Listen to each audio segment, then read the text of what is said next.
This new year, why not let Audible expand your life by listening? Explore over 1 million audiobooks, podcasts, and exclusive Audible originals that'll inspire and motivate you. Tap into your well-being with advice and insight from leading professionals and experts on better health, relationships, career, finance, investing, and more. Maybe you want to kick a bad habit or start a good one. If you're interested in learning how to master your emotions and hearing scientifically backed advice for using your emotions as a tool, may I suggest Shift by psychologist and bestseller author Dr. Ethan Kross? Trust me, listening on Audible can help you reach the goals you set for yourself. Start listening today when you sign up for a free 30-day trial at audible.com/Wondery. That's audible.com/Wondery.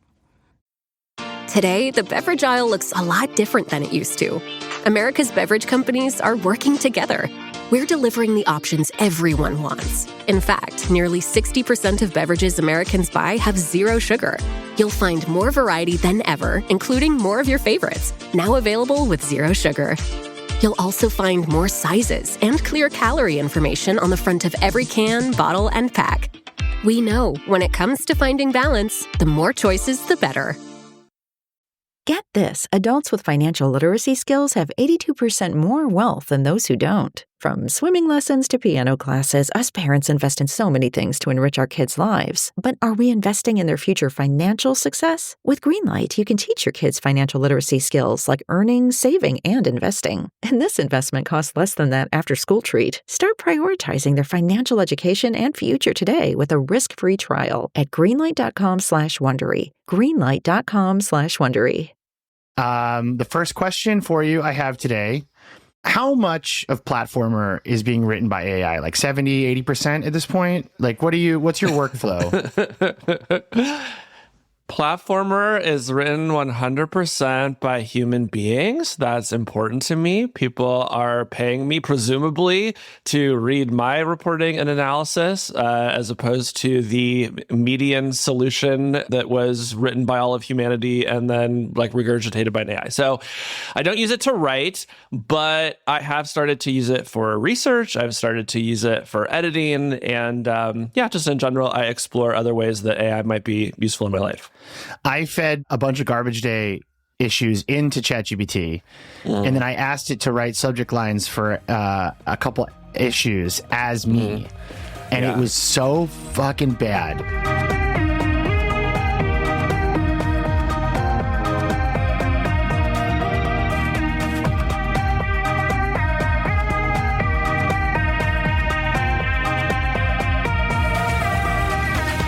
I'm Ryan Broderick, and with me, as always, is our producer, Grant Irving, who you'll hear pop in throughout the show. This is Panic World, a podcast about the viral freakouts and moral panics bubbling up out of the darkest corners of the internet. And today we're talking about AI, which, of course, everyone is freaking out about. But the question is, are we freaking out about AI for the right reasons? There's plenty to worry about, obviously, copyright, misinformation, exploitation. But is all of this anti-AI hysteria looking in the right direction? Today's guest, Casey Newton, the co-host of the Hard Fork podcast and publisher and writer of the Platformer newsletter, recently picked a fight with a whole bunch of people who say that generative AI is a shell game, this massive scam that's all going to go bust. And they're mad at him because he wants us to get serious and appreciate AI for what it's doing right now and where it could go in the future. So to kick things off, Casey, you're a big AI shill. What's your favorite, most optimistic take on AI right now?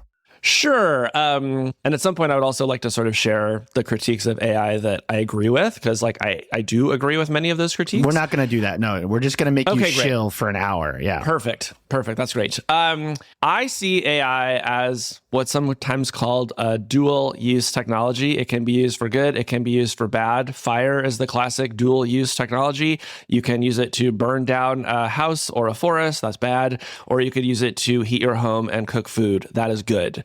As I have used AI, it has seemed evident to me that it is in that same category of things. It actually can edit your work and find mistakes. If you are a writer staring at a blank page, or a marketer or a product manager, and you have a particular problem and you want to take it to the AI and say, hey, here's where I'm at in my life, and you can kind of sample the collective unconsciousness to get a sense of some possible paths forward, that seems really useful to me. And indeed, it is useful to me on a lot of days when I do it. So I think that's worth paying attention to. But I think more broadly, Ryan, like my job as a tech reporter, like my job is to go out and tell people what is happening and what I think is going to be more important tomorrow than it is today. I don't think there's any intellectually honest way of looking at the AI field and not believing that it's going to be more important tomorrow than it is today. And so if you accept that that's the case, then that means that I do have to go out there and use these tools and try to see what they're good at, what they're bad at. And the more that I've used them, the more that I've seen they're just getting better at an exponential rate. And that has a lot of huge implications, some of which are good and some of which are really bad.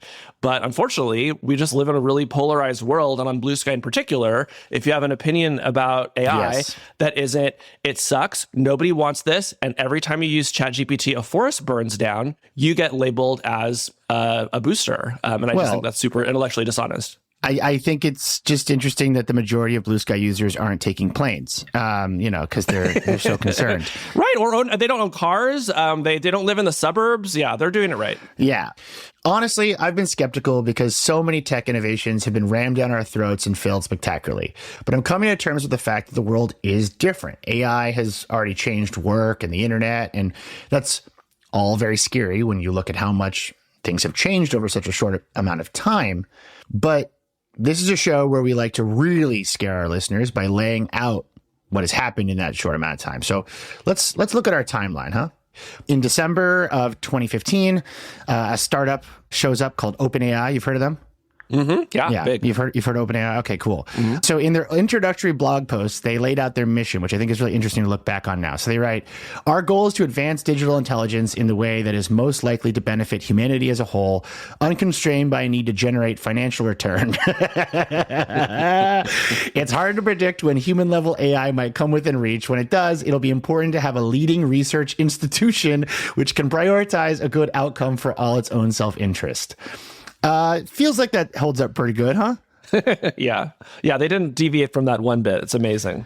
For people who don't know this, OpenAI did technically start as a nonprofit. They changed from a nonprofit status in 2019, and they finally offered their own definition of a thing that we're going to talk about, I think, quite often this week on the episode, which is artificial general intelligence. Can you sort of give us your definition before I read OpenAI's here? Yeah, I mean, it's famously slippery and the definition seems to be changing all the time, but it is basically computer software that can do many generalized tasks, multi-step tasks, and kind of scaling all the way up to a digital coworker who can basically do anything you would assign to a remote worker, AGI would be able to do.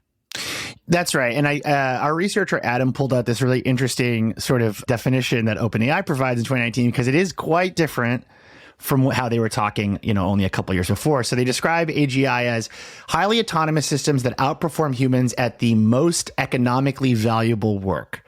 So it's interesting how this nonprofit stops being a nonprofit and they're like, we're going to take all your jobs.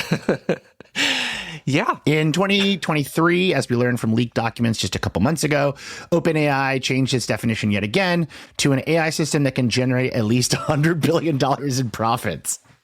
That rules so hard. That's so grim. Do you have any sort of context on the AI industry side of things during this time period? The sort of, let's call it like the pre-DALL-E era, where they're trying to define what it is they're even trying to build.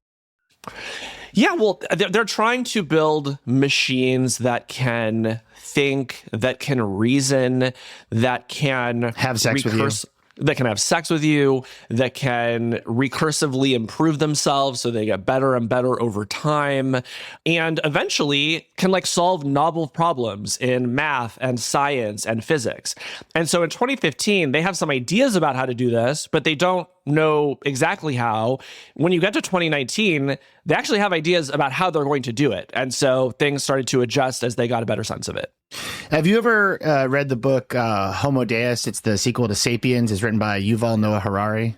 I have not read. I've read excerpts of it, I guess I should say. I read it on an overnight ferry in Greece one summer. Amazing. It was kind of lovely. And I read the book and I was like, wow.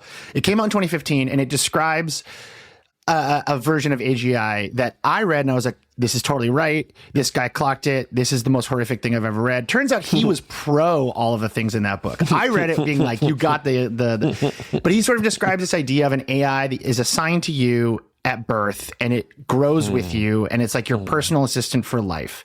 And I was like, that's the darkest thing I've ever heard, but that sounds right. And like, I do think that's kind of in 2015 how people are thinking about these things, which is still very utopian. It isn't quantified yet. Does that sound right? Yes, I think in particular because if in 2015 you thought that within a decade we would have something resembling AGI, like you were a lunatic. Like that was an extreme fringe view. Nobody took that seriously at all. So at the same time in 2015, OpenAI launches. It's at a press conference co-chaired by a little guy named Elon Musk, with also Sam Altman. Whatever happened to him, by the way? You never hear about him. From what I gather, Sam Altman and Elon Musk are still close friends to this day, and everything is fine. Great. And so, they explain that they're trying to advance digital intelligence, and the only sort of interview we could find from this event was in a Medium post. So here's Altman talking to Elon, okay? Wait, do you want to read this with me? I would love to read it with you. Do you want to be Elon or Altman? I'll be Elon. You'll be Elon? Okay. The moderator says here, what's a bad example of AI? And Altman says, well, there's all the science fiction stuff. One thing that I do think is going to be a challenge, although not what I consider bad AI, is just the massive automation and job elimination that's going to happen. The moderator says, what would be an example of the kind of data that would be shared? Altman says so many things. All of the Reddit data would be very useful training set. And then the moderator throws it to Elon, and this is your part here. So he says, Elon, you are the CEO of two companies and the chair of a third. One wouldn't think you have a lot of spare time to devote to a new project. And what does Elon say here? Yeah, that's true. But AI safety has been preying on my mind for quite some time. So I think I'll take the trade-off in peace of mind. Oi, Grimes! I can only do one thing in a South African accent. I learned this many years ago. Would you like your coffee blick or wet? Blick or wet? Wow. Yeah. That's very good. Pretty good, right? Good. Yeah. He doesn't really have that, but yeah. So Elon obviously just wanted a friend and realized this was the only way. But I think it's safe to assume that Mr. Musk was fantasizing about another big sci-fi idea, which was, of course, world domination. But what about Sam Altman? Casey, you've talked to Altman. Is he a true believer? Like, is he truly worried about humanity this way?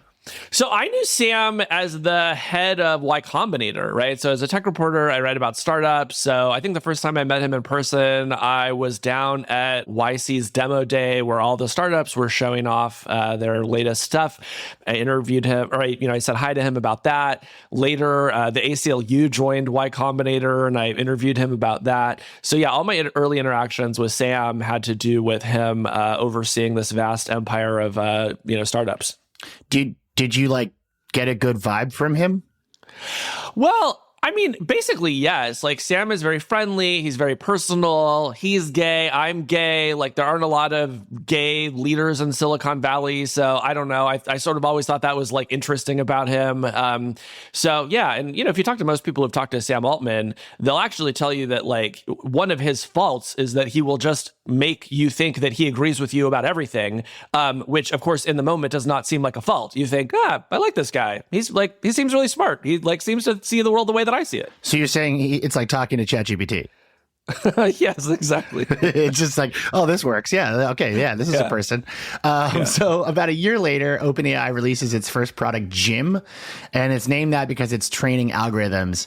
And we found a Wired article from the time that sort of goes into how OpenAI was operating. So it reads, there are certainly some competing objectives. It's a nonprofit, but then there is a close link with Y Combinator, as you said, and people are paid as if they are working in the industry. The real power of the project is that it can indeed provide a check for the likes of Google and Facebook. It can reduce the probability that superintelligence would be monopolized. Mm-hmm. Yeah. So the whole early history of OpenAI was rooted in this fear that the tech giants of the time would be the first to create superintelligence and that it would forever be controlled by a private company. And so the early utopian vision of OpenAI was, we will build it first and we will democratize it. We'll make it very accessible to everyone. We will focus on the benefits to humanity rather than corporate profits. So I think that would be surprising for people listening that there was a sense all the way back in let's say 2016 that Google and Facebook were working on something like this. And is that true? Yeah. It's not like they rushed to product because of ChatGPT. They were already on this. They were, but the systems looked different at the time, right? So back in those days, they were less likely to talk about AI, except in a sort of far future sense. They were more likely to talk about machine learning, pattern recognition, right? Google Photos launches and you can type dog into it and it will find pictures of dogs. That was the AI at the time. But, even then, folks who were working on OpenAI and other AI startups were looking at that thinking, we think there's actually a path forward here to build something much more powerful. And all of that culminates in OpenAI's first big victory in 2017 when they built a model that could beat the world's best Dota 2 player. Do you know what Dota 2 is? I assume you're talking about Defense of the Ancients 2. Is that what Dota stands for? Wow, you don't even know what Dota stands for. Yes, it fake is. Nerd. You're a fake nerd. Yeah, so Dota is sort of like League of Legends. We can do a whole other episode about how those things interact. But yeah, so an OpenAI model beats Dendy. Gets big headlines at the time. And a couple months after that, in the early 2018, Musk leaves OpenAI, I assume because it's a better video game player than him. And he states that the reason is that he doesn't want any conflict between Tesla's AI. But it also comes out later that he was most likely trying to take over the company and he couldn't do it. Yeah. He wanted to be the CEO and they wouldn't let him and he left in a huff. I can't imagine Elon Musk doing such a thing. I can't wait till he does it to our own government. I feel like the age of ChatGPT as we understand it starts in earnest in 2019. That's when GPT-2 launches. They don't share a full version of the program because they're afraid of malicious use. It even becomes like a meme where, AI researchers are saying, we've done this incredible thing. You can't see it, but it's incredible. It's too dangerous. A little outlet called The Verge covered this at the time. I think you're familiar with them. I am. Yeah. And so The Verge writes, OpenAI's researchers collected their training data by using Reddit as a filter. In some sense, all the work was done by people on Reddit upvoting posts. One researcher for OpenAI said, OpenAI director Aman Dai adds that at least they didn't use a more toxic source like 4chan, which I think is probably good. Yes. Wait, did you say OpenAI director Amadei, as in Dario Amadei, who left to go found Anthropic? Oh, yeah, that's true. Yeah. Yeah. Good catch. So I still think this is a moment where normal people don't know any of this is happening, right? Yeah. So GPT-2 is a pivotal moment in the history of this company that nobody ever thinks about. And the reason that it was pivotal was that inside OpenAI, they said, holy shit, we see the road to AGI now, and we're going to put out GPT-2, and the world is going to go insane, and everything is going to start changing right now. And what happened instead was they put out GPT-2, and you'd give it the first few words of a sentence, like, I went to the store to buy. And then you'd say, finish this sentence, and it'd be like, I went to the store to buy a kindergarten for the potato. And normal people saw that and they were like, this doesn't seem very good. But it was such a radical leap forward from what had come before that inside OpenAI, they said, holy shit, this changes everything. And I feel like that is the core difference between OpenAI and the tech giants, which is that and we're going to get to it right now in sort of the crazy scale up era between 2019 and 2022, where they're basically releasing unfinished or unpolished products to the public. So this is when Sam Altman leaves Y Combinator to run OpenAI full time. They reclassify themselves as a capped profit company. Have you heard this? It was new to me when they did it, but yeah, I've heard of it since, yes. So it's a hybrid between a for-profit and a non-profit. So if you invest $1 million, you can only get $100 million in profit. This is the moment when OpenAI becomes one of the tech giants that they had spent most of their early years trying not to become. And this is also the moment when OpenAI basically becomes the one AI company, which they were also created to prevent from happening. This is the launch of DALL-E Mini, which is sort of like the first public version of the art generator DALL-E. That's when you start to see AI art screenshots all over Twitter. People start using this stuff, and I think a lot of the first reaction was, wow, this is new and interesting, quickly followed by people being like, this is awful and it looks ugly. But of course, a lot of people in Silicon Valley looked at that and said, oh my God, this is the future. And that proved to be a very pivotal moment in our story that we're telling today. Because from there, OpenAI gets $1 billion from Microsoft, and then they continue to claim that they need more and more capital than any nonprofit has ever raised. And this is when, all of the investments start pouring in. Yeah. Were you skeptical that this was going to go anywhere? Like, looking back, did you think ChatGPT would look like it does now then?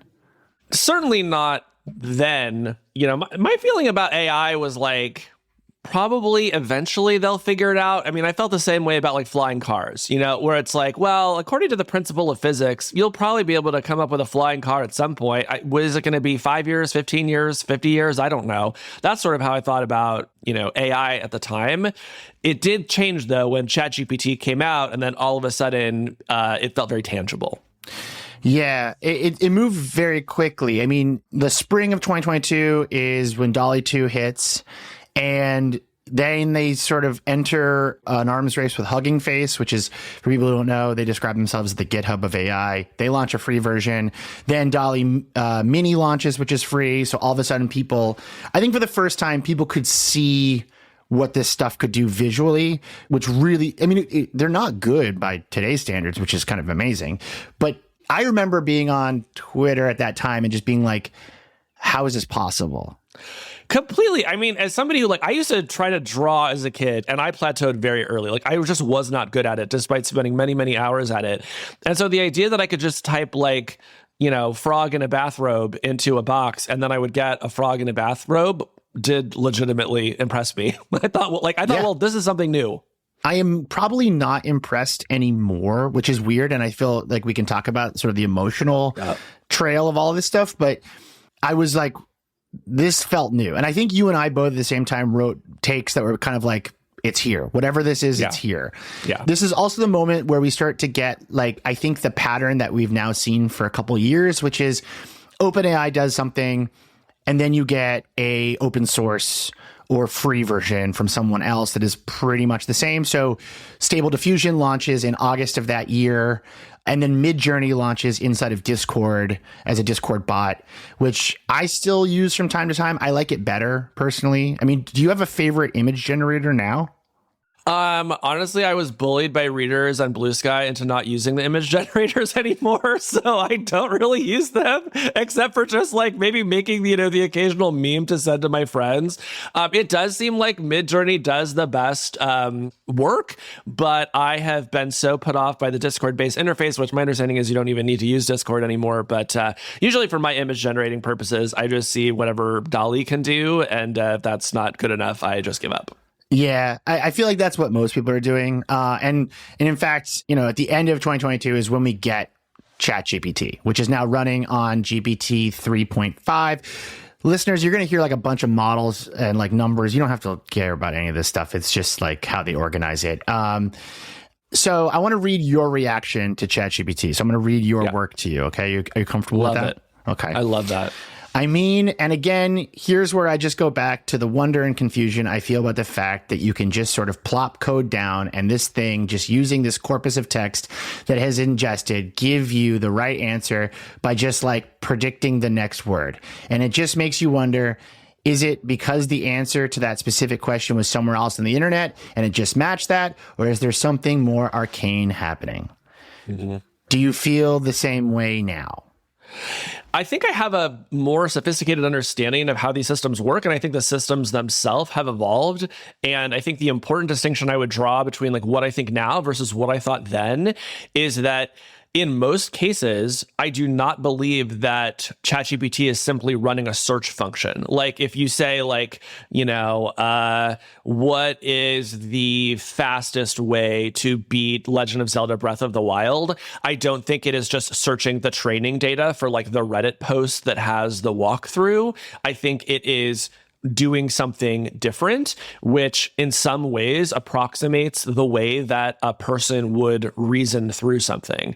And that is really trippy to me. I think that's right. I wrote about this recently, but I used it to figure out what was wrong with my cactuses. So like I sent it a photo because like that's not really something you can do with the internet. And I'm always sort of looking for like genuinely new things and behaviors you can do with it. And so I sent it a photo and it like looked at the photo, it analyzed the photo, and it like gave me some advice, and the advice seemed to be pretty good. That is not searching the internet for a Reddit post. That is something quite different. Right. And by the way, like all of the tests that they set up now to benchmark the performance of new AI models include questions that are known not to be in the training data, right? And over again, we find that the leading models are able to solve these problems that are not in the training data, which sort of disproves the it's just a search function theory. Interesting. This is the moment in our story when everyone is kind of realizing this for the first time. In 2023, the very beginning of the year, is when ChatGPT breaks 100 million monthly active users, which I think is very important because we still to this day don't actually know how popular these services are. Like, I think that's something that like really breaks my brain a bit is like, I don't know how many people out there are using them. Like I found out my sister is like writing most of her emails at work with them. Well, I'm curious why you say that, because, ChatGPT has said that 300 million people a week use them. The information reported this month that I think 15.5 million people are paid subscribers to ChatGPT. So I feel like we have pretty good data that hundreds of millions of people are using these products on a weekly basis. But we don't know what they're doing with them. If Facebook says we have 1 billion monthly active users, you can like go on Facebook and you can kind of get a sense that like, yes, there are 1 billion people using this site in some capacity. What kind of freaks me out about AI tools in general is like, we don't know where that energy is going. Are they all just having sex with it? Or are they doing something else, something more insidious? And I think this is when the paranoia about this stuff starts, right around 2023. This is when you start to get people really loudly talking about, not knowing what is and what isn't generated by AI. This is where you get huge public conversations about where the data is coming from that powers these systems. It effectively just made everyone on the internet really nervous and really distrustful of what they were looking at. That's right, yeah. It's like when Dr. Manhattan got created in Watchmen. Everyone loses their fucking minds, and so everyone's paranoid on the internet, and also everyone's paranoid inside of OpenAI. So this is when you get all the stuff about Sam Altman being fired by the board and being rehired. Like, all of that's happening because essentially they've created this extremely destabilizing technology, and no one knows what to do with it. You had a great sort of like summary about this where like no one can like really agree on what they were disagreeing about. Yeah. And it just feels very much like 2023 is the year we start being destabilized by this technology, and the company itself is also being destabilized. What is your read on, like looking back now, what is your read on what happened with OpenAI internally there? Yeah, the Sparks Notes version is that people very close to Sam Altman stopped trusting him, took those concerns to the board. The concerns echoed concerns that the board had about Sam. And so they fired Sam because they were taking their mission seriously as a nonprofit. And they thought, our job is to safely create very powerful AI, and we no longer trust the CEO. So they got rid of him, and that the entire world freaked out. And the collective workforce of OpenAI basically decided that Sam was the linchpin to the success of the company. And so they rallied and were able to restore him. And all of the people that, I should say almost all of the people that raised those concerns about Sam quickly left the company. Most of them have since started their own AI companies. And now OpenAI is just the Sam Altman show. So it started as a nonprofit to ensure that if we were ever to create a computer smarter than human beings, not one company would own it. This company has now become a company that is trying to build a computer smarter than humans that they own. That is the trajectory here. And now he's going to be, in charge of our nuclear security systems or whatever, which is great. Maybe, or maybe, Elon will have him thrown in a gulag. We'll see. Oh, that'd be great. I want to spin through the current AI platform landscape before we get to our next section here. 2023 is basically when all the other big tech companies launch their competing AI. So you get Meta, Google, some other spin-offs from OpenAI, and they all start coming out with, new twists on this. And this stuff just becomes unavoidable for anyone with a computer. I mean, it's in your feeds, it's in your email, it's in your docs, it's in your phone. It starts to change how Google search works. It starts to change how social media works. And if the goal of OpenAI was to keep this godlike power away from being owned by just one big corporation, it failed. I mean, that's spectacularly. Right. It resulted in OpenAI becoming either one of the big corporations that own this stuff, or it created a world where all of these companies will go bust and no one controls this stuff, which seems equally dangerous to me. I'm personally a Grok guy. It's got an 18 plus sexy mode now, and I can't stop fucking that thing. And Grok runs on XAI, which many of the people involved with that are now running parts of the federal government, which is That's fine. right, yeah. What's clear is that the people shaping our world all believe this is here to stay, and in a fundamental shift in the way we use technology. And I think you, Casey, believe this isn't going the way of the metaverse, that you think this is here to stay too. And so after the break, we're going to talk about why you don't think people are taking this seriously enough. And we're also going to talk about how you got yourself in a bit of hot water and look at how your little blue sky beef has exposed a major pressure point in the AI debate. Namely, you think it's time to start ringing the bells. Everyone else thinks it's time to start cheering when NVIDIA's stock price drops like 2 points. And we're going to talk about that right after some AI-generated ads from our sponsors. We're sponsored today by Audio Maverick, a new 9-part documentary podcast all about one of the most visionary figures in radio, Hyman Brown. It explores the golden age of radio through the life of this famous New Yorker whose programs brought millions of families around to their radios each night. Audio Maverick features archival audio and contemporary interviews with media scholars and podcasters. Learn about the birth of radio, the height of the radio drama, and discussions of the new generation of podcasting with the Audio Mavericks, get it? That Brown inspired. As a podcast listener, you'll love learning about Nikola Tesla, the good Tesla, and the history of radio. Plus, you'll hear incredible clips of famous shows like Dick Tracy and Mystery Theater. It's produced by CUNY TV and the Hyman Brown Archive, and it covers decades of history in only 9 episodes. Subscribe to Audio Maverick in your podcast app now. That's Audio Maverick, brought to you by CUNY TV. Hey, Panic World listeners, this is Ryan Broderick. I know you love stories that can be gross and unhinged, and I know a perfect place to do that. Risk. It's the show where people tell true stories they've never thought they'd dare to share. Listeners say the show makes them burst out laughing and crying. Good crying. Surprising honesty and the most jaw-dropping moments that are stranger than fiction. Like the one about the guy who cooked and served his own leg to his friends as tacos. I saw those photos once, and they have never left my mind ever since, because it looked kind of good. Or the woman who found out that the person she was sharing erotic fantasies with online was her dad. Uh-oh. I wish I had that kind of relationship with my dad. Or the couple who discovered the best way they could show their love for each other involved, activities we normally save for the toilet. Hey, whatever keeps the marriage alive. If you think you've heard it all, just wait till you hear Risk, available now on the Odyssey app or wherever you get your podcasts. The unsettling question at the heart of the debate that no one seems to want to ask is, what if AI isn't a bubble? What if it does keep getting better? And how do we destroy robot God? So, you, Casey, recently described the discourse around AI as falling into 2 different camps. The first camp, you say, you associate with external critics that hold that AI is fake and sucks. And the second camp, which you associate with internal critics, believes that AI is real and dangerous. So let's start with the external critics. I want to sort of get your take on like what you think they don't understand. Like, what are they missing? Because it feels like that's what the distinction you're making is that like the people on the outside don't know what the people on the inside know. You know, among the criticisms made by this camp are AI is really bad at doing basic tasks and will probably always remain so. Nobody actually wants to use AI. There is no future for AI, all of these companies are going to go bankrupt pretty soon. The generative AI bubble is about to pop.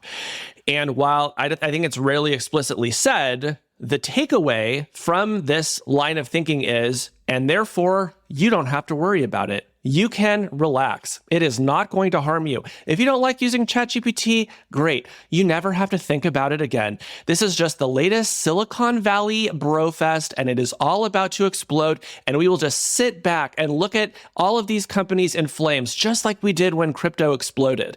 And I think this betrays just massive amounts of cope and wishful thinking from people who are usually in their mid-30s and are tired of hearing about new technology. So I want to stop you right there. I want to stop you right there because I think that last point is the most important. There is effectively an entire group of millennials that are obviously very stressed out that the internet landscape they grew up on and came of age with has shifted. And there is an entire content economy that you can become very, very popular inside of if you just tell them that everything will stay as it was in 2013 and you don't have to worry about anything. 100%. And I agree, is very short-sighted. Also, like, if there is an AI bubble that's going to pop, we know what happens, which is that like a couple people survive it and then they take over the entire industry. That's what happened with .com. That's what happened with crypto. Fun fact, it's still around. I remember actually I was out to like a coffee with like this like AI writer guy who was like very excited about like building AI tools on top of ChatGPT or whatever. And I was talking to him for about a half hour and I finally was like, look, I got to ask you a question. If AI is going to be as good as you think it is, why do I need an app for it? Like, why do I need a wrapper? And then I was like, to go further, like, why do I need an app at all? Like, why couldn't I just like ask ChatGPT to like do calculator stuff or do a calendar or like make a special app I need if I really need it? But like ultimately I could just run inside of it, right?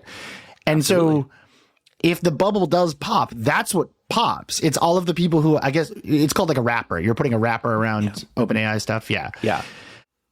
And I think it is very short-sighted to think that all of this will just suddenly go away. Yeah.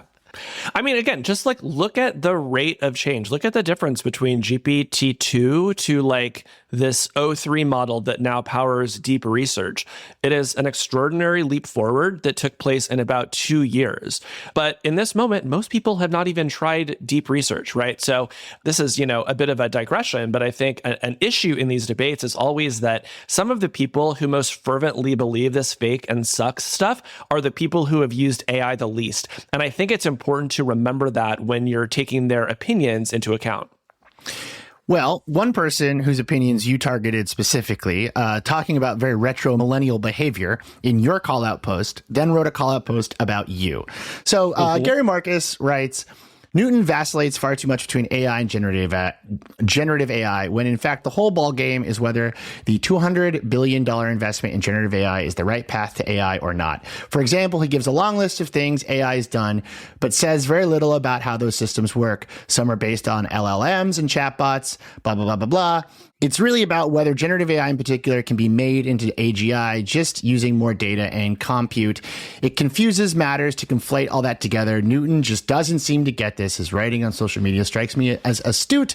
Here, he seems to be missing a central point. Do you feel like you were missing a central point there? I mean, maybe. I've missed lots of points, and I'll continue to miss points in the future.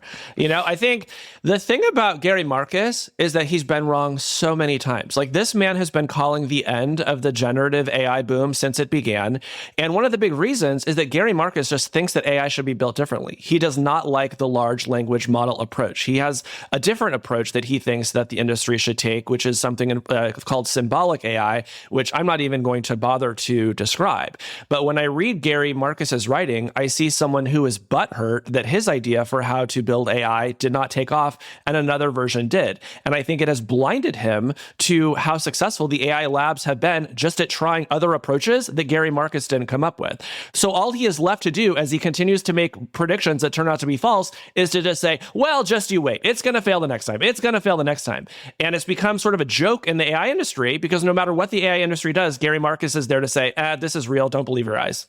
The point you hit about his belief that it should work differently is really important here because I don't know if the average person understands like that there are whole philosophical schools warring over AI, and these are very old schools of thought. Like, we haven't really talked about like the EAC people. What is it? Like the ethical acceleration. The effective accelerationists. The effective accelerationists or the effective altruists. Like these sort of warring camps of people who believe in a kind of like old school revelation, biblical sense of AI and how they can use it to like sort of enact the future they want. And there's also all kinds of people who believe in like different versions of how AI should be built and function. I don't remember this kind of like handholdy, kind of like navel-gazy stuff around social media, because I think social media was just seen as like a very basic infrastructure. It was dumb fun. Yeah. So, but these people have been blogging about this stuff for decades, waiting for this exact moment. And I think many of them feel a little angry that they like maybe are being left out in the cold, or that their philosophy is not being reflected, blah, blah, blah, blah, blah. So if the listener here is looking for like a clear sense of Marcus's like viewpoint, this is one line that I think is like pretty useful, which is that LLMs or large language models are already dangerous despite their limits. Covert racism, deepfakes, propaganda, discrimination in employment, insurance, and housing. Many downsides are already here, and potential misuse in the military seems imminent. And then another great writer, Edward Ngueso Jr., summed it up writing, AI can be real and fake and suck and dangerous all at the same time or in different configurations, which I sort of think that's the middle ground that I subscribe to, which is that like bad AI is as dangerous as good AI. Sure. And that last quote that you had from Gary Marcus, I agree with. Like, when I started this whole fight, I also had a long section about the things that I agree with Gary Marcus about. Again, maybe it is just worth saying here some of the critiques that I agree with, like the chatbots hallucinate. They get things wrong all the time. You cannot trust them. The way that these systems were trained was completely unethical and maybe illegal, right? Corporations are amoral, and some of them are going to die and lose many billions of dollars, right? So like, there's just like vast swaths of the AI critique that not only do I subscribe to, but have been saying from the beginning. And I think that's important to point out. The reason that Ryan, you've known me for a long time. I do not start a lot of fights on the internet. But this one I did. But you should. But this one I started on purpose because I wanted to make all these people come out of the woodwork and say that AI is dangerous. I wanted them to go back to their audiences and say, no, look, this guy has it completely backwards. It actually, like, it can be both at the same time, right? It can hallucinate, but also it's super dangerous. And it started this whole conversation about the ways in which AI is dangerous, which was the conversation that I wanted to have. So look, are there certain kinds of AI that are like truly fake, like people pretending to use AI when they're not? Absolutely. But to me, the vastly more important thing is that these systems are getting very good very quickly. There are not guardrails being built around them. There is no effective governance of any of this. And we have line of sight to super intelligence. Like, that is the holy fucking shit big deal. But you have all of these liberals and progressives on Blue Sky that want to retreat into this cocoon of it's just crypto 2.0. And I'm trying to shake those people by the lapels and say, wake the fuck up. The singularity is happening. Just for people who are listening, Casey's bright red right now. He's completely red. But I'm also handsome. Tell him how handsome I am. Yeah. The AI model that's powering Casey's voice is glitching out really bad right now. He had to step in and talk for himself a couple times there. That was interesting. Hey, this is Grant, the producer. I'm just going to jump in for 1 second. Can you define what you mean by singularity? Yeah. I only think of sci-fi when I hear that. Sure. The singularity is this long, like, prophesied point at which computers become smarter than human beings. Like, that's the idea, right? Like, people like Ray Kurzweil have been writing about this for 20 years. And, you look at the benchmarks, and we now have this set of tasks where AI is already almost the best in the world, like can do better on various forms of tests, is at least as good as a PhD. And again, I'm not saying that it's there now, but it's pretty close, and there are not that many levels left to go. If you want a good look at, like, I think the most concise summary of the fears around a singularity AI, and what a lot of people I think crib from to this day, there's a short story published in 1967 called I Have No Mouth and I Must Scream. And it's about a super intelligence that takes over the world. And it basically like tortures like 5 people forever. Mm-hmm. And the line that is the title is how the AI describes itself. And then I won't spoil it, but it finds a way to make humans understand that. And I think most people, like when they're talking about the dangers of this stuff, that's when they're envisioning. It's like a super intelligent computer. If you want an optimistic one in the effort of fairness, there's a short story from 1956 by Isaac Asimov, kind of an unknown writer. People don't really know him, titled The Last Question, which is similar. It's about basically people asking an AI a question, the same question over like millennia. And then the AI like gets good enough that it can finally answer the question. And I won't spoil it, but it's quite beautiful what happens. They're kind of like same idea, but different takes, which I think is the point here, which is that like we don't really know what's going to happen with this stuff. And even if it is a bubble, even if this stuff is a blip, it is clearly on a roadmap towards something much larger. And I feel like denying that is ridiculous at this point. Yeah. I really do. I also think if you look at the history of even the most recent history of how copyright, let's just focus on the copyright thing, because I think for a lot of people it really bothers them. If you look at something like Wikipedia, you look at something like Photoshop, you look at something like music piracy, which were all big things around my childhood and were all things I was told would ruin the world. I was told that Wikipedia couldn't be used in school. I was in art class. I was a digital artist, like when that was very early, and I wasn't allowed to use Photoshop in my art class because it was cheating. Wow. Yeah. Like, that's fascinating. Yeah, now it's the industry standard for almost all commercial art. And then like for music piracy and its effect on sampling in particular, like you think about like Girl Talk being sued for how many millions of dollars, and now it is just a thing that is in all music. Like these things are clearly moving towards a world where the copyright that we built in the 20th century just doesn't function correctly. Our idea of how we get knowledge doesn't function correctly. Like I also find it fascinating, particularly on Blue Sky, when people are like, ChatGPT is the devil. It is destroying human creativity. We need to make sure that the Internet Archive can have as many free books on there as possible. And it's like, okay, sure. I love the Internet Archive. I also see the contradiction there. Yeah. I don't find there to be much of a coherent worldview like in the Blue Sky critique of AI. Other than that, people are justifiably concerned that they're going to lose their jobs and this thing is going to ruin their life. Like that's which is justifiable. Like, you're right. Yes, and that's that's where I want to build a bridge to the like Blue Sky leftist, is to be like, you're right. Like this could lead to lots of job loss through automation. And you actually might want to think about building a political movement around that, right? To enshrine some protections for yourself as a worker. That makes sense. Or maybe you're worried about what happens if, a handful of big corporations have access to a super intelligence that, might be able to help them do things that we can't even imagine. You might want to have a political movement around that. But step one is taking it seriously and not kidding yourself that it's all going to stop working tomorrow. I fully agree. And to take it back to crypto, actually, this was something that I kind of stumbled across as a thinking about this during my reporting on crypto, like during the pandemic, which is that I was like, okay, I don't understand how this works, and I should. And I know that the easiest way to learn how to do that is to talk to people seriously about what they're doing with crypto. And like, I'll even admit, like, I got a Coinbase wallet during the pandemic, and I put a couple thousand. I put a couple $1,000s in there, and I played with it to see how it worked. I would like open up Twitter and look at crypto hashtags and try to trade off the back of crypto Twitter activity. And I had like a whole column running, and I just spent some time being like, okay, how does this stuff work? I didn't make any money. I didn't lose any, but I didn't make any. It was fine, whatever.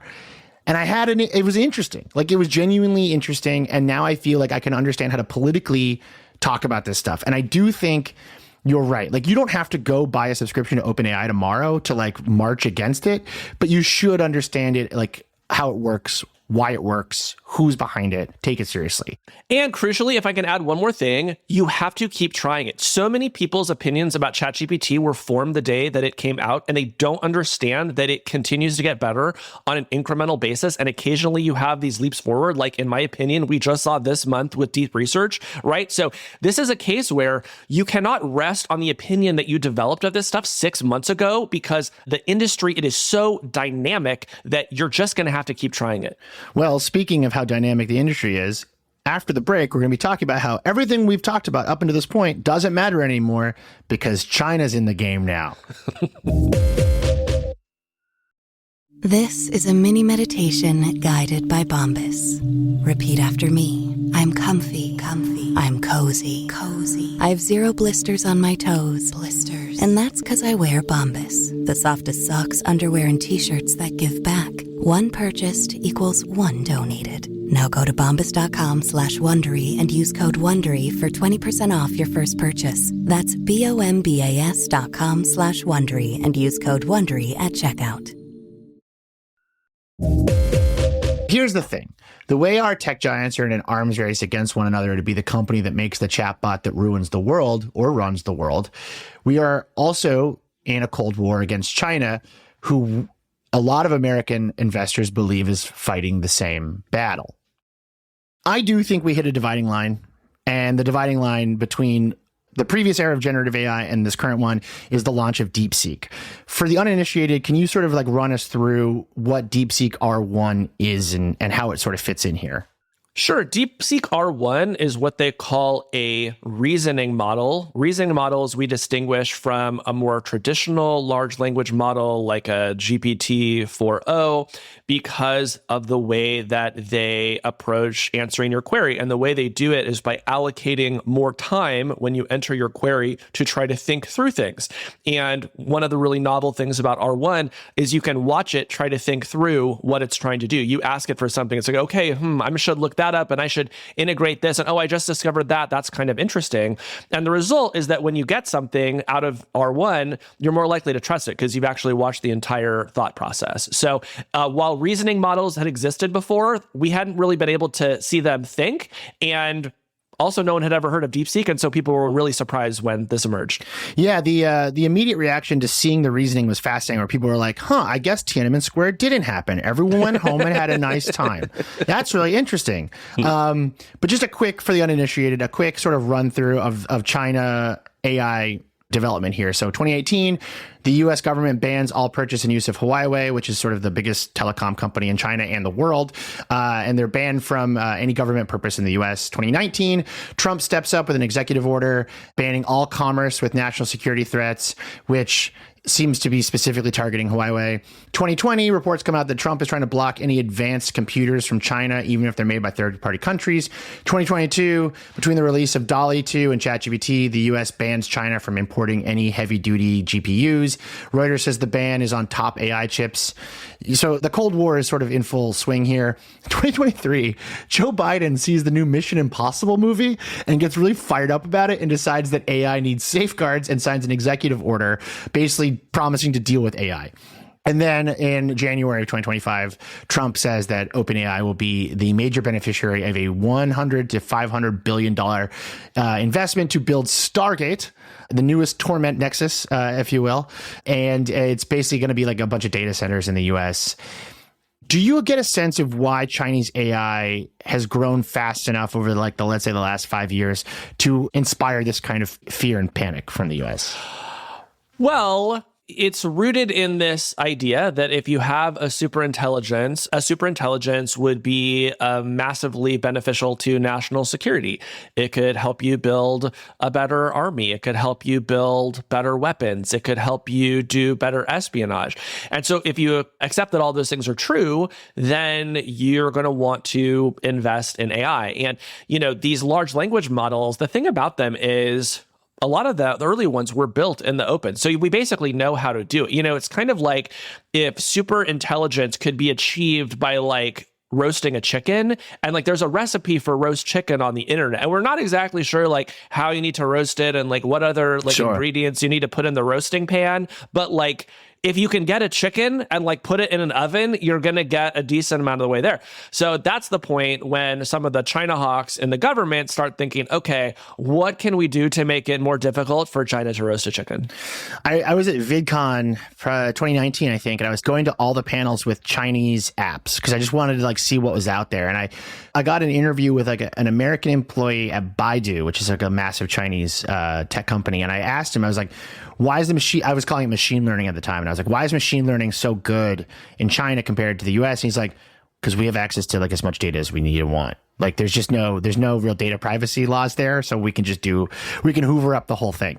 And so I do think because of that though, and because of the censorious environment they're building these products in, they have a very different feel. Like we know this from like Temu and TikTok and Shein. Like they just think about technology differently than we do, and it turns out like people kind of like that.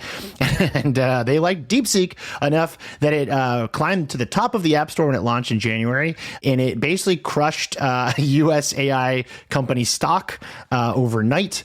Do you think that is largely because it was launched as open source, or do you feel like there's something larger there that like actually kind of caused the hysteria? It's hard for me to say exactly what caused it. I think there were a few factors. Like one, I think people did not realize that China was going to be able to catch up as quickly as it did. Two, as you point out, it was free. So at the time, you could not actually use OpenAI's reasoning model for free, but all of a sudden you could use this thing that was like almost as good for free. So that was pretty interesting. And then three, it was this huge media story, right? Like everybody wrote about this. And so there was just this kind of like panic. Now, 2 weeks later, you look back on it and it looks like a bit hysterical, right? Yeah. Like the stock prices all recovered and no one is arguing that DeepSeek actually has an advantage over of the US AI labs, just that they were essentially able to reverse engineer it and copy it more quickly than people thought they would otherwise be able to. But, you know, at the same time, the fact that China can quickly copy US AI models becomes important as those models get more powerful, right? So like it's both a bigger and smaller story than I think people give it credit for. Your close friend and colleague, Ed Zitron, wrote in his newsletter, the AI bubble was inflated based on the idea that we need bigger models that both are trained and run on bigger and even larger GPUs. A company came along that has undermined the narrative, ways both substantial and questionable. And I do think that is kind of a piece here that like it's not. You don't think that kind of flies in the face of Sam Altman saying that we need billions of dollars for years? No, not at all. And I think that's why it's so important when you're reading about AI to read people who actually interview people who work at these companies and understand how the technology works, because the entire industry has been on this curve where they are trying to find micro innovations that reduce the cost of training the models and to reduce the cost of what they call inference, which is when you actually enter a query into ChatGPT. And if you plotted the curve of how the cost has been falling over time, DeepSeek is on that curve, right? So everything that DeepSeek did, it was expected by the AI labs that someone would be able to do. The novelty was just that a Chinese company did it. So to say that it like upends expectations of how AI would be built is just purely false and is the opinion of somebody who does not know what he's talking about. I do love how like there is no civil way to talk about AI anymore. I do love like how I thought what I said was very civil. I mean, there's things that are true and there's things that are false. Like you can choose which ones you want to believe. So you don't think any long-term damage to like OpenAI, let's say, was caused by DeepSeek? In terms of reputation, reputationally. No. So I guess then that leads to the next question, which is if DeepSeek is this moment where, you know, a company that no one is, you know, no normal person's ever heard of comes out from a different country and they're like, look, we made a thing that can basically do the last like 10 years worth of developments. It's all here. It's free. You can have it. I guess historically that would mean that like that's the starting point now. And I feel like a lot of tech critics forget this, that like technology does grow exponentially. So like if you can, I mean, we see this with like Raspberry Pi, right? Like you can go buy a really powerful computing hardware and you can build something that would have taken someone 50 years ago, months and months, if not years to develop. So now like AI functions that way, where you can download the open source DeepSeek model and then build your AI on top of it. Is that the right way to look at this then?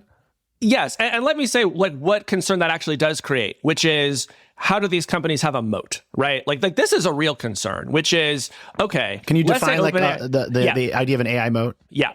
So let's say that OpenAI is in the lead right now and it has the best models. And it is the case that other AI companies, including Chinese AI companies, can quickly reverse engineer that and like offer that for free. That does become a problem for OpenAI because, well, how are you going to sell the same service at the same cost if you're being sort of undercut on all sides? And I do think that that is a challenge for them, but I don't think it is insurmountable, right? Because what has worked up until this point may not actually work in the next era. What do I mean by that? Well, what do you mean by that, Casey?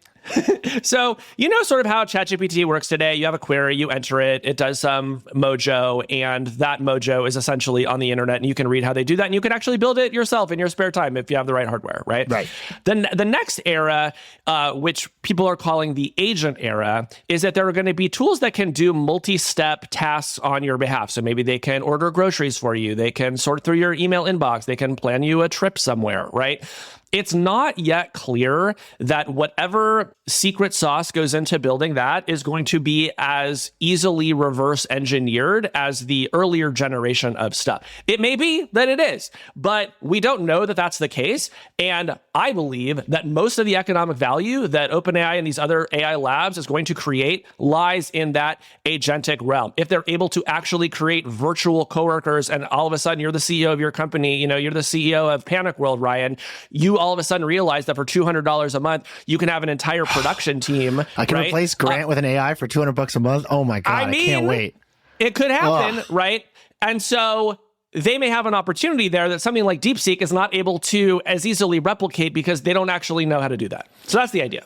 I got in an argument with my readers actually probably a year or two ago where they were like, you got to stop writing about AI. And I was like, okay, I understand why you are upset about this. But at the time I said, you can run Stable Diffusion on your laptop. If the government outlawed OpenAI tomorrow, if no more generative AI ever, that would still exist. And I was like, you do understand that like this technology exists now. It can't go anywhere in the same way that like the hard drives full of like pirate, like a hacked Fire Stick or a Plex server. Like this pirated stuff is out there and you can use it forever now.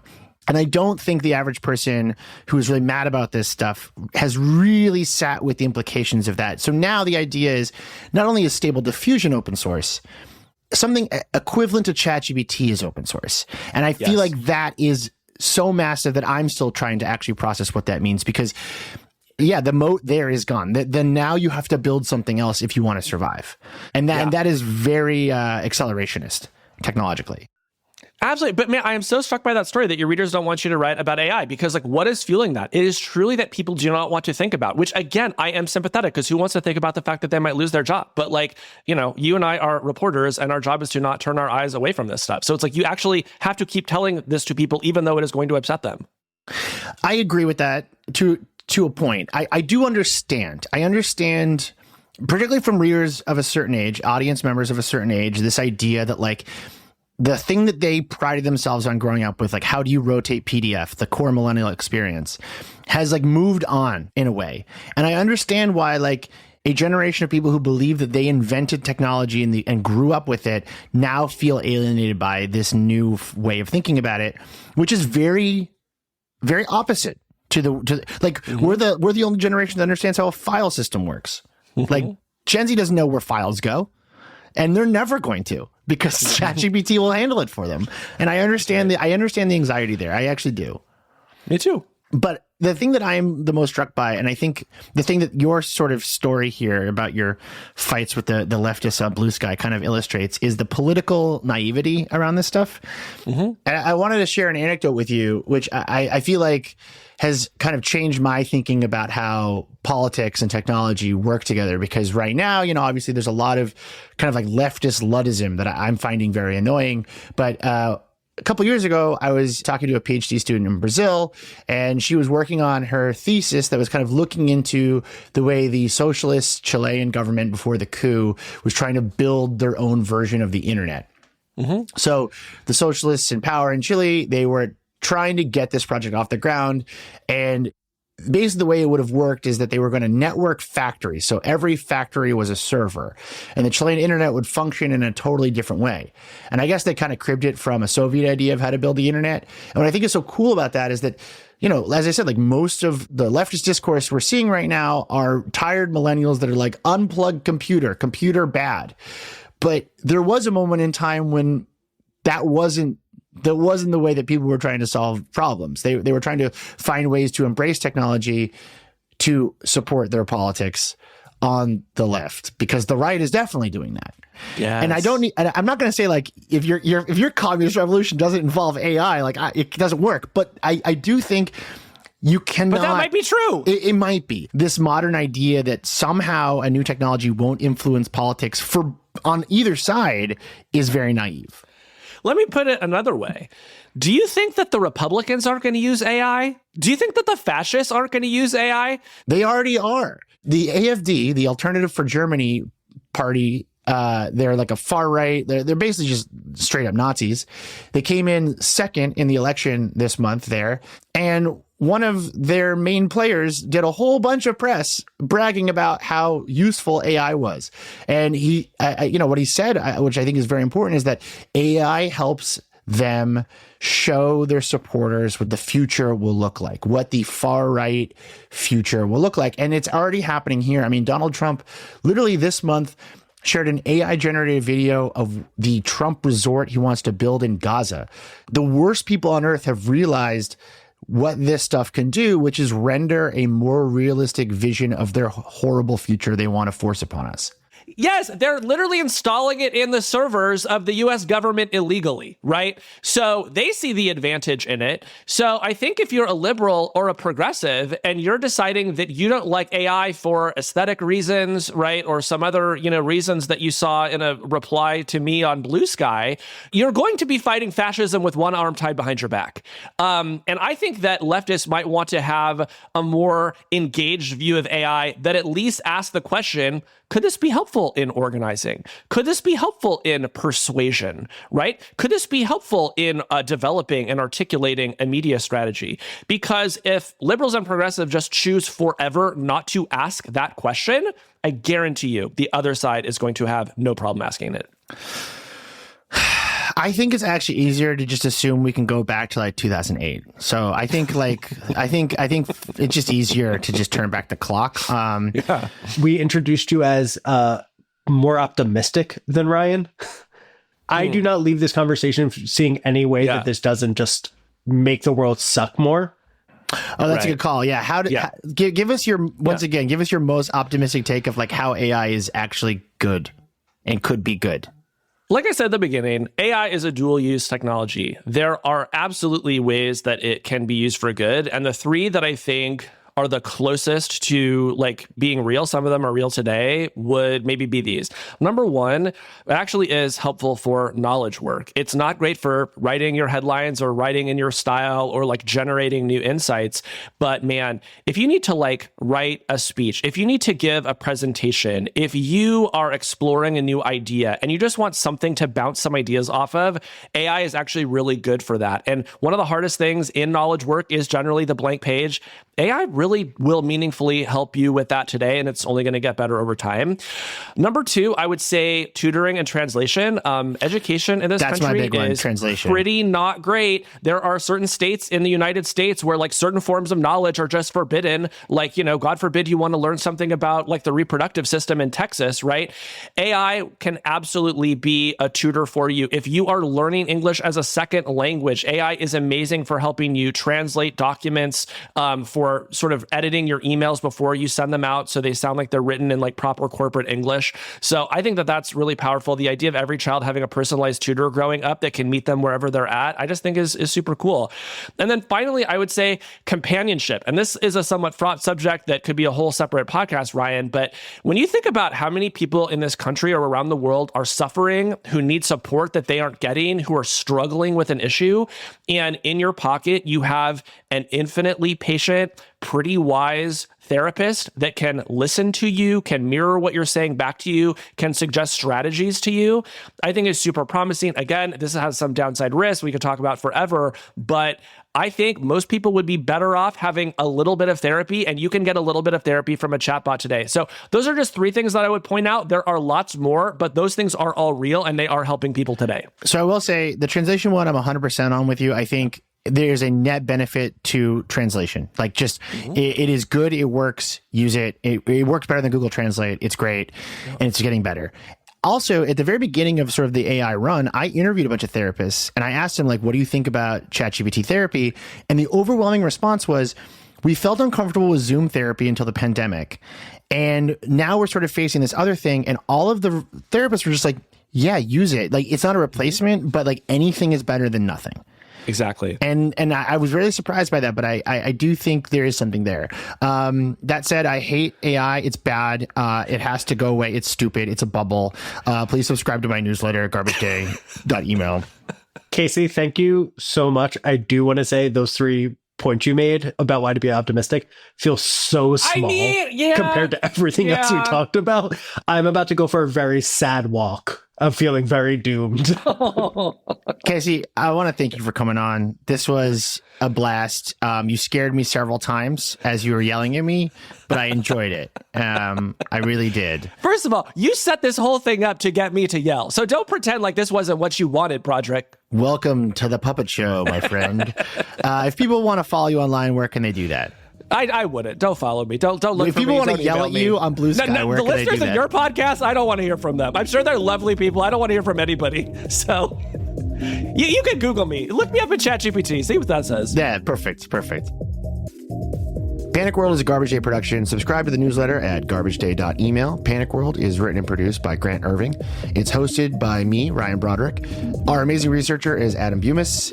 It's engineered by Rebecca Seidel. Our deranged logo was created by Gabby Cash. Please give us $5 at patreon.com/panicworld. Please give us products to sell by contacting Multitude at multitude.production/ads. For any other way you would like to give us money or work with us or promote us or become financially entangled with us, you can reach out to our fixer, our wonderful bagman, Josh Fjelstad, and you can reach him at panicworldpod@gmail.com. And one piece of advice from me to you: chill out, touch grass while you still can. I'm using ChatGPT every day now, actually. Me too. It's a fundamental change in how we expect the internet to give us information. It is not like, oh, okay, I got a weird rash from I wore like some fetish gear to a Matrix themed rave the other day, and I got like a weird rash afterwards. And so I took a photo of the rash, and then it told me what most likely was wrong with me, which was it was like a sweat rash. ChatGPT told you you're not cool enough to go to a fetish rave. Yeah, I'm not.